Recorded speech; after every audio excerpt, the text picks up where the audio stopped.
Chers élèves, bonjour.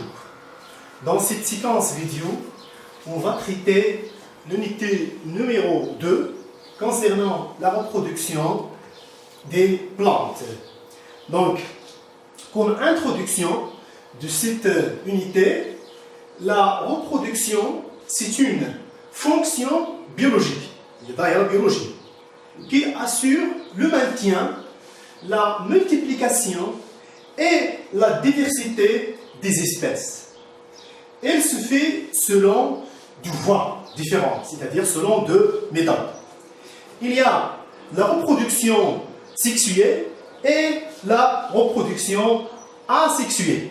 Donc, je vais vous donner sous forme d'un schéma général, dans cette introduction générale, la totalité, c'est-à-dire schéma global de l'unité de la reproduction des plantes. Donc, on va commencer par la reproduction, la reproduction des plantes. Voilà. Elle se divise en deux, c'est-à-dire nous avons deux types. Il y a la reproduction sexuée, tawalud jinsi, et la reproduction asexuée, tawalud la jinsi. Alors, lorsqu'on dit la reproduction sexuée, c'est-à-dire l'intervention de types de gamètes, gamètes mâles et gamètes femelles, machich zakari ou machich ontha. Donc ici, il y a une intervention gamètes mâles et aussi gamètes femelles et gamètes mâles.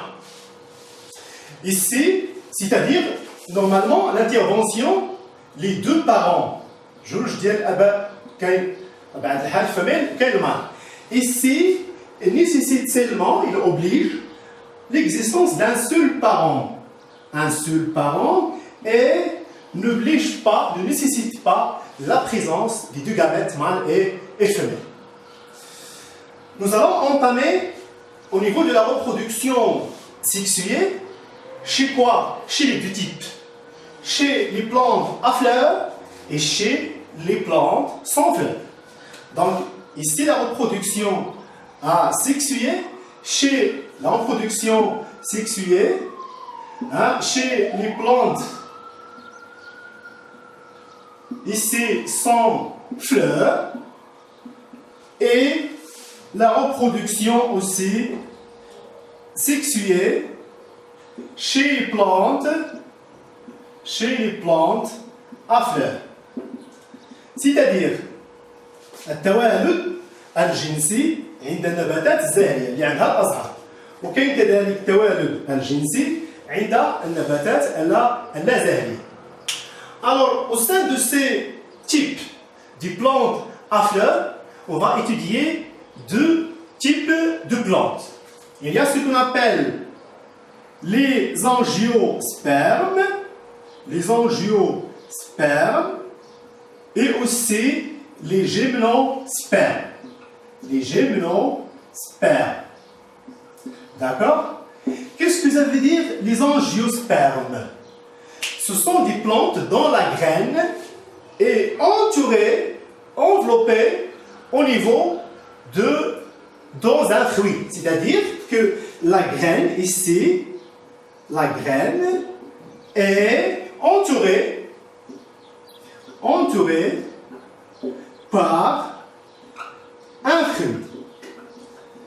يعني أن البذرة تكون داخل التمر. إذن classifié au niveau des angiospermes. Les gymnospermes, c'est-à-dire que la graine, البذرة, est nue, عالية. ما فيهاش تمرة. إذن les gymnospermes se caractérisent par une graine nue, c'est-à-dire en arabe on dit عاليات البذور, et les angiospermes, هما اللي كنلقاو فيهم la graine est entourée par le fruit. Exemple, إلا بغينا نعطيو أمثلة، بشماش، تفاح، ليمون، هادو كنلقاو فيهم le fruit, et à l'intérieur on trouve la graine, يعني كما كنقولوا بالدارجة العلف. Et les gymnospermes ici, on trouve que la graine est nulle, c'est-à-dire l'existence, la présence des graines sans fruits. Donc, après, on va entamer la reproduction sexuée chez les plantes sans fleurs.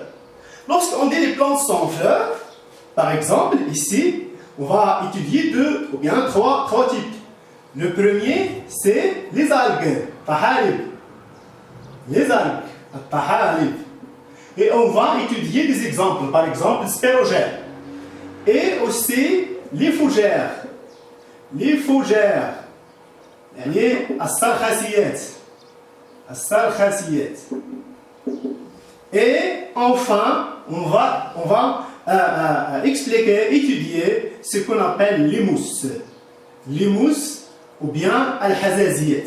Al-hazaziyat en arabe.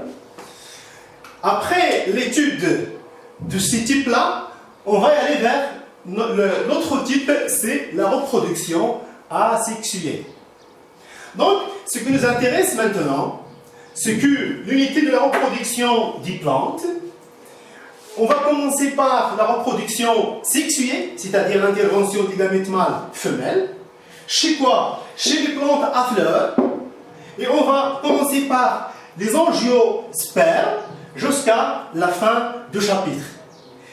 Et on revient encore. La reproduction sexuée chez les plantes à fleurs, le type gymnosperme. Après, la reproduction sexuée chez les plantes sans fleurs, les algues. Après les algues, les fougères, les mousses. C'est-à-dire, ces types-là, on va l'étudier avec l'intervention des gamètes mâles et femelles. Et après, on va passer vers la reproduction asexuée, c'est-à-dire, il n'y a pas d'intervention de ces gamètes-là. Par exemple, lorsqu'on coupe un rameau, et qu'on a واحد الغصن ديال الشجرة الرمان مثلا أو الزيتون l'olivier وكنعرسوه كيعطينا الشجرة. هنايا il n'y a pas d'intervention des gamètes. هو غادي يكون بطبيعة الحال في هذا le type هذا comme exemple. Voilà. Donc, je veux montrer maintenant l'exemple des angiospermes, exemple des gymnospermes et exemple des algues. Que vous voyez ici dans cette image-là. D'accord. Dans cette image-là, par exemple,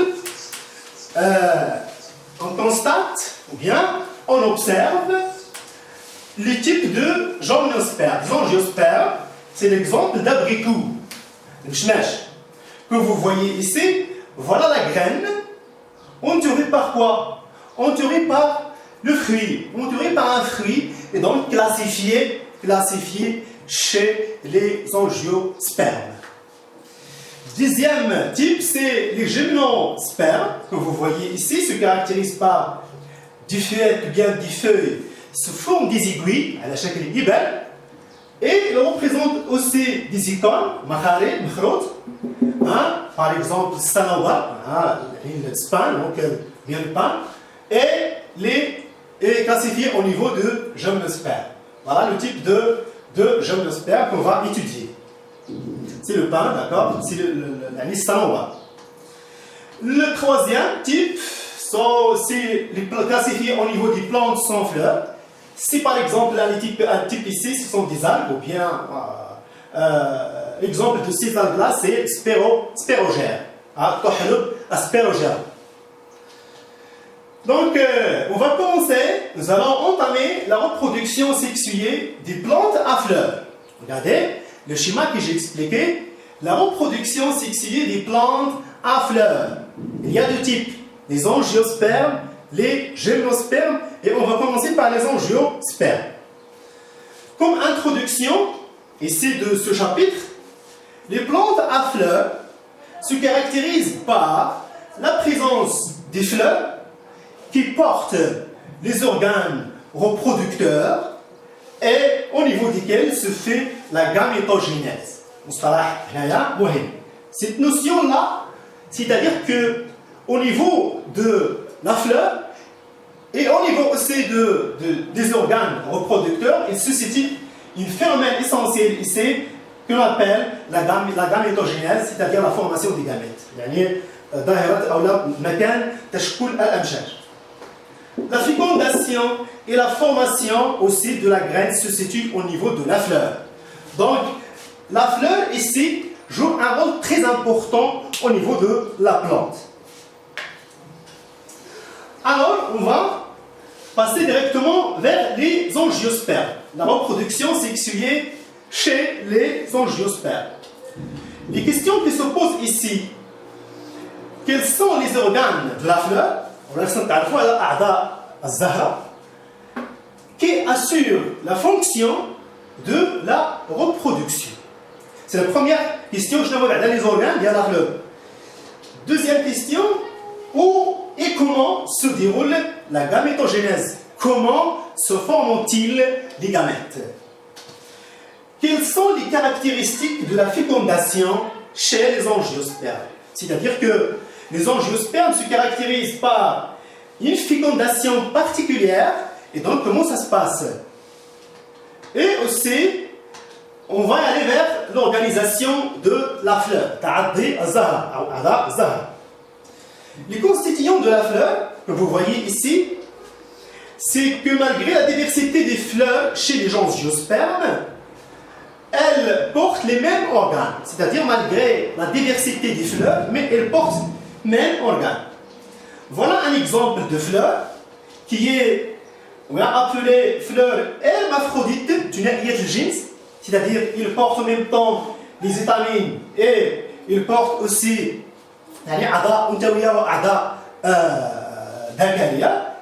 donc il s'appelle fleur hermaphrodite. Après, comme vous voyez ici, c'est la fleur unisuccillée. C'est une fleur femelle, d'accord? Et aussi, comme vous voyez ici, c'est une fleur unisuccillée mâle parce qu'il porte seulement les étamines. Nous avons cette fleur-là, par exemple. On va nommer chaque organe au niveau de cette fleur. En commençant par ici, il s'appelle le pédoncule, ou bien le pédoncule floral. D'accord? Pédoncule floral. Le deuxième ici, il s'appelle, ou bien appelé réceptacle. Réceptacle. Ce sont des organes porteurs. On va dire que ce sont des organes porteurs. Ici, les feuilles qui sont à la bras, nommées sépales. Et les fleurs aussi, ou bien les feuilles, ces feuilles-là appelées pétales. Et voilà les organes reproducteurs, en commençant par pistil et les étamines. Pistil, il y a le midaqa, d'accord? Le midaqa. ثم الفيتامين راه اللي شفتوهم نورمالمون كيتسماو بماذا؟ وي كيتسماو بالاسديه باللغه العربيه. Voilà. Donc vitamine et pestine. On va commencer maintenant par les organes reproducteurs. Donc, on va commencer par les organes reproducteurs. Commençons par pistil. Le pistil et l'étamine. Voilà l'étamine ici. Au niveau du pistil, il y a ce qu'on appelle le stigmate, le maïsam. Stigmate. Il y a ici style, le style, le maïsam. Ici, voilà l'ovaire, on va ça al-mabid. Au niveau du pistil, ici, il y a ce qu'on appelle antère et il y a le fil. L'organe, ou bien le pistil plus les étamines, constituent ce qu'on appelle les organes reproducteurs. Voilà. Et les sépales, les sépales et les pétales représentent ce qu'on appelle les organes protectrices. Et voilà ici le pédoncule. Étamine, pistil, ce sont des organes reproducteurs, comme on dit déjà dit. Pétales, sépales, c'est les organes protecteurs. معنى ديالو أن هاد les feuilles هما اللي كيحميو بطبيعة الحال les organes reproducteurs. C'est pour cela nommé les organes protecteurs. الأعضاء الوقائية وهذو الأعضاء التوالدية c'est-à-dire qui intervenir au niveau de la phénomène de la reproduction. Et voilà ici réceptacle floral et pédoncule floral, ce sont des organes porteurs. Voilà l'organisation de la fleur, le mukawinat de la fleur. Et merci pour votre attention. Donc on va continuer dans la séance prochaine, Inch'Allah. Et merci, d'accord, il y a notre